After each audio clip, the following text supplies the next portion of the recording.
নমস্কার, আপনাদের সকলকে স্বাগত জানাই চ্যানেল রূপা মুখার্জিতে। সুপ্রিম কোর্ট কি জুয়া খেলার জায়গা?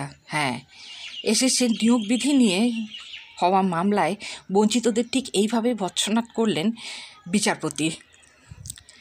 আর জানিয়েছেন আদালতে কোথাও বলেনি পুরনো বিধি অনুযায়ী নিয়োগ করতে হবে, নিয়োগ বিধি নিয়ে সিদ্ধান্ত নেওয়ার অধিকার কমিশনের রয়েছে।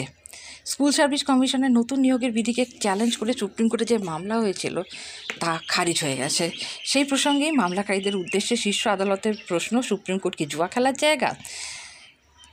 মামলার গ্রহণযোগ্যতা নেই শোনার পরই মামলাকারীদের আইনজীবী বিকাশ রঞ্জন ভট্টাচার্য আবেদন প্রত্যাহার করে নিতে চেয়েছিলেন।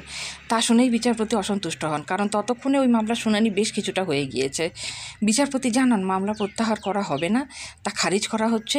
আইনজীবীদের এ ধ্যান ও আচরণ অত্যন্ত দুর্ভাগ্যজনক।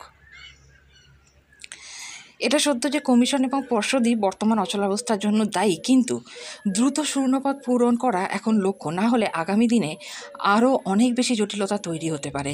এই নির্দেশকে চ্যালেঞ্জ জানিয়ে সুপ্রিম কোর্টে মামলা হয়েছিল। বিচারপতি সঞ্জয় কুমার এবং বিচারপতি সতীশ চন্দ্র শর্মার ডিভিশন বেঞ্চে সোমবার এই মামলা শুনানি হয়েছিল। মামলাকারীদের উদ্দেশ্যে বিচারপতি কুমারের প্রশ্ন, আপনারা কারা, যোগ্য না অযোগ্য? অযোগ্যদের তো বার করে দেওয়া হয়েছে। তারপর মন্তব্য, আমরা কোথাও বলিনি যে আগের বিধি মেনেই নিয়োগ প্রক্রিয়া সম্পন্ন করতে হবে। আমাদের রায় দেখুন, আমরা বলেছি নতুন নিয়োগ প্রক্রিয়া শুরু করতে হবে, কোনো বিধির কথা বলিনি। এসএসসি একটি দায়িত্বপ্রাপ্ত সংস্থা। এই অবস্থায় নিয়োগ নিয়ে তারা সিদ্ধান্ত নিতেই পারেন। যারা বঞ্চিত তাদের যোগ্য বা অযোগ্য কোনো তালিকাতেই ফেলা যায় না। আদালতের পর্যবেক্ষণ, এই মামলাকারীরা নিয়োগের জন্য নির্বাচিত হননি, তাহলে তাদের দাবির গ্রহণযোগ্যতা থাকতে পারে কিভাবে? সোমবার প্রধান বিচারপতির সঙ্গে ছিলেন বিচারপতি কুমারও। তার মন্তব্য আদালত বিবেচনা করেই রায় দেয়। সেই সময় প্রধান বিচারপতি রায় ঘোষণার আগে আমার সঙ্গে আলোচনা করেছিলেন।